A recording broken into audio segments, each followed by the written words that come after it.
Assalamualaikum warahmatullahi wabarakatuh.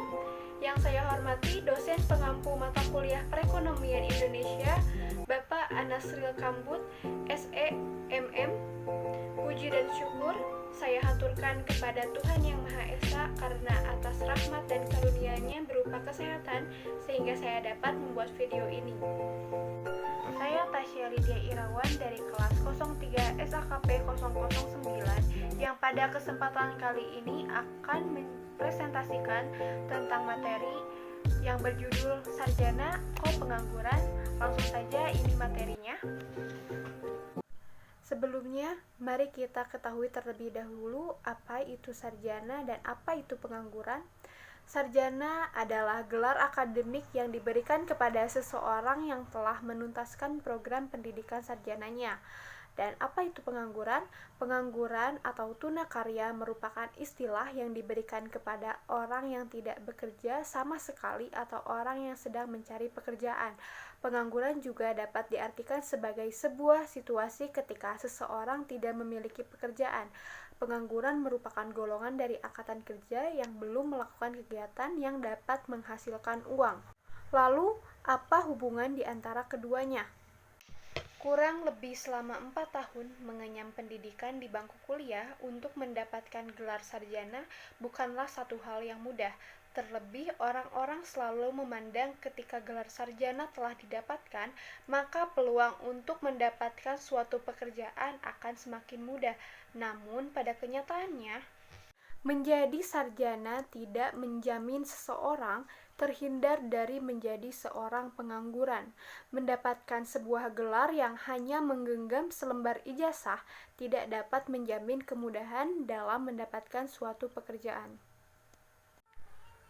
Badan Pusat Statistik mencatat jumlah pengangguran terbuka di Indonesia mencapai 8.746.008 orang pada Februari 2021.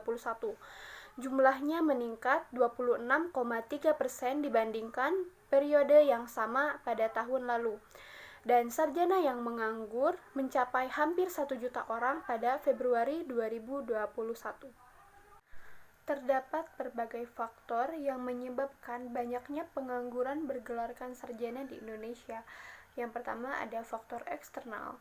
Salah satu faktor penyebab yang paling umum dari masalah tersebut adalah kurangnya lapangan pekerjaan yang tersedia berbanding terbalik dengan terus bertambahnya lulusan sarjana di setiap tahunnya. Ketika lulus dari perguruan tinggi, sebagian besar lulusan perguruan tinggi hanyalah berkeinginan menjadi pencari kerja atau job seeker, dan jarang yang berkeinginan menjadi pencipta kerja, job creator.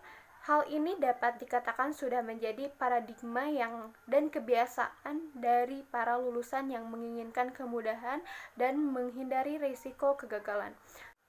Sedangkan beberapa perusahaan selalu mencari pekerja yang memiliki pengalaman kerja, bahkan untuk pekerjaan level entry staff sekalipun. Bisa dikatakan perusahaan pun ikut andil dalam menyebabkan pengangguran bergelarkan sarjana di Indonesia. Tidak dapat dipungkiri bahwa faktor internal pun sangat mempengaruhi masalah tersebut. Di antaranya, faktor internal yang pertama adalah kompetensi fresh graduate tidak memenuhi atau tidak sesuai dengan kompetensi dunia kerja.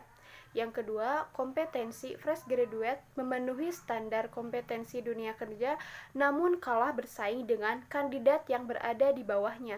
Misal, fresh graduate lulusan S1 kalah bersaing dengan fresh graduate lulusan diploma.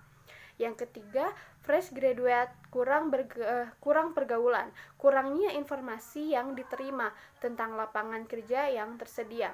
Yang keempat, fresh graduate menganggap bahwa setelah lulus S1 atau diploma sudah menguasai pekerjaan, sementara pekerjaan yang akan ditangani jauh dari kurikulum yang diajarkan selama masih belajar di lingkungan kampus.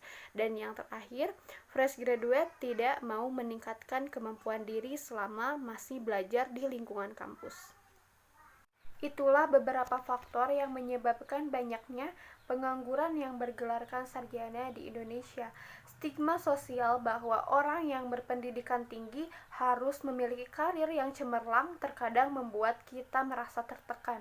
Terlebih dengan melihat jumlah pengangguran terdidik yang terus meningkat, membuat rasa cemas akan masa depan terus bertambah. Berikut ini terdapat beberapa tips untuk para mahasiswa agar siap bersaing di dunia kerja. Tipsnya adalah belajar dengan sungguh-sungguh, dengan serius, meningkatkan personal branding, aktif mengikuti lomba atau kompetisi, kontributor publikasi karya ilmiah, bergabung dalam organisasi dan volunteer, mengikuti program magang, bekerja part-time, upgrade skill melalui kursus, webinar, seminar, maupun sertifikasi, dan mengembangkan relasi dan mencari kesempatan karir melalui media sosial. Sekian presentasi dari saya, mudah-mudahan dapat bermanfaat bagi kita semua. Terima kasih, stay safe and keep hope. Wassalamualaikum warahmatullahi wabarakatuh.